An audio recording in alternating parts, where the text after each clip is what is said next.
je suis remonté sur le premier Lebon qui est arrivé ici en 1708, Oui. après avoir quitté Port-Louis de Lorient en 1706.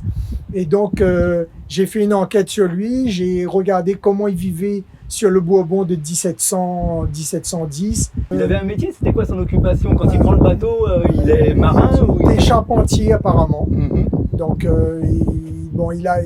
c'était des touches-à-tout à cette époque. Hein. Il touchait un petit peu à tout. Après, il est devenu agriculteur par la force des choses, parce qu'il a eu des concessions à Saint-Paul et donc il a fait de l'agriculture pour pouvoir survivre, l'agriculture de subsistance. Qui s'est marié à une Lépinée, Jeanne Lépinée. Jeanne, elle va commettre un adultère avec l'esclave noir de le voisin de sa propriété, qui s'appelle Jacques Velle ou Jacques Vol. Oui, oui. Et donc, elle va avoir en 1716, il va avoir un procès où elle va devoir faire ce qu'on appelle amende honorable. Elle devra subir le poteau, le cheval de bois, c'est-à-dire l'écartellement, passer à genoux devant l'église de Saint-Paul avec un cierge. L'esclave, il a eu apparemment les pieds coupés.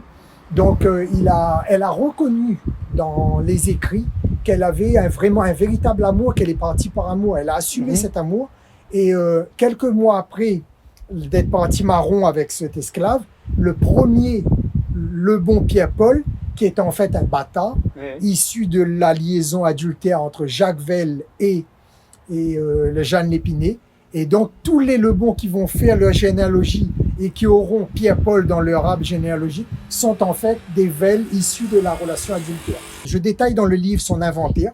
Et ce qui fait mal au cœur de voir, c'est que dans l'inventaire, c'est vraiment comprendre les mœurs de l'époque.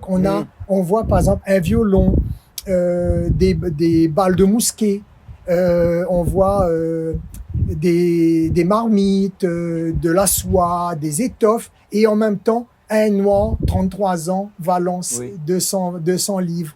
Un petit enfant de 9 ans noir, Valence, 50 livres. Vous voyez, c'est détaillé ensemble, c'est-à-dire que on ne sépare pas le matériel de l'humain. Le noir est vraiment considéré comme un cheptel, comme un bien matériel. Tous les personnes de l'époque que j'ai retrouvées, tous les grands personnages, que ce soit les personnages blancs ou certains personnages noirs, ils sont obligatoirement esclavagistes. Même le père Lafosse, qui était un abolitionniste, un anti-esclavagiste, il possédait des esclaves. Parce que ça faisait partie des mœurs de l'époque. Est-ce qu'on avait la possibilité à cette époque de ne pas être esclavagiste?